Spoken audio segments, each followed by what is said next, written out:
Putri Chandrawati, istri mantan Kadif Propam Irjen Verdi Sambo, ditetapkan sebagai tersangka baru dalam kasus dugaan pembunuhan berencana terhadap Brigadir J.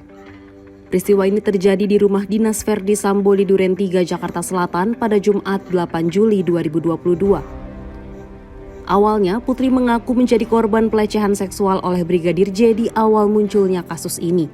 Namun, tuduhan itu tidak terbukti.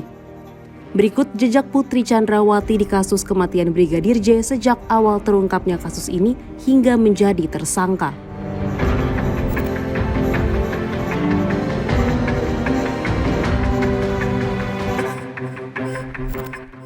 Awalnya, narasi yang beredar adalah Brigadir J tewas setelah terlibat baku tembak dengan Richard Eliezer atau Baradae. Baku tembak terjadi karena Brigadir J disebut melakukan pelecehan terhadap Putri dan membuat Putri berteriak. Baradae yang berada di rumah tersebut mendengar teriakan Putri dan bermaksud membela Putri. Namun, Brigadir J justru melepaskan tembakan ke arah Baradae hingga terjadi baku tembak. Istri dari Kadif Propam sedang istirahat. Kemudian Brigadir J melakukan tindakan pelecehan dan juga menodongkan dengan menggunakan senjata pistol ke kepala istri Kadif Propam. Setelah kasus kematian Brigadir J mencuat, Putri tak kunjung tampil di publik karena disebut mengalami syok atas peristiwa ini.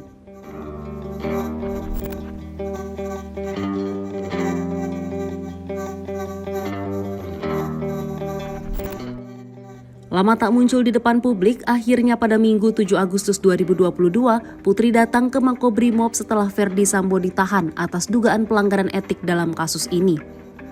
Sambil menangis di depan awak media, Putri hanya bisa mengaku percaya dan tulus mencintai suaminya. Saya mempercayai dan tulus mencintai suami saya. Saya mohon doa agar kami sekeluarga dapat menjalani masa yang sulit ini.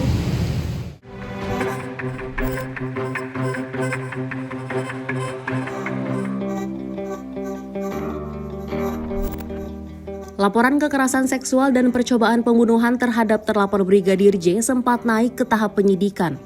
Namun pada Jumat 12 Agustus 2022, polisi memutuskan menghentikan penyidikan dua laporan tersebut.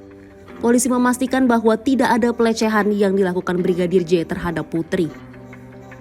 Direktur Tindak Pidana Umum atau Dirtipidum Bareskrim Brigjen Andi Rian Jajadi menduga laporan tersebut dibuat hanya untuk menghalangi penyidikan kasus dugaan pembunuhan berencana terhadap Brigadir J.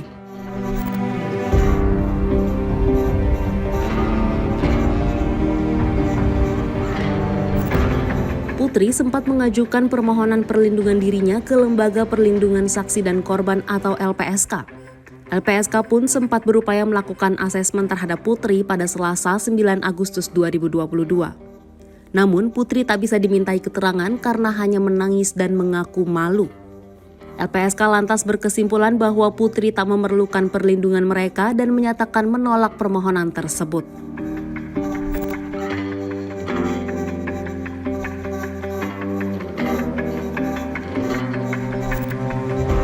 Setelah melalui 3 kali pemeriksaan polisi, Putri akhirnya ditetapkan sebagai tersangka kasus dugaan pembunuhan berencana terhadap Brigadir J pada Jumat 19 Agustus 2022.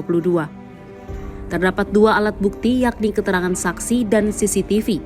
Rekaman CCTV itu memperlihatkan bahwa Putri ada di sekitar TKP penembakan dan terlibat rencana pembunuhan terhadap Brigadir J.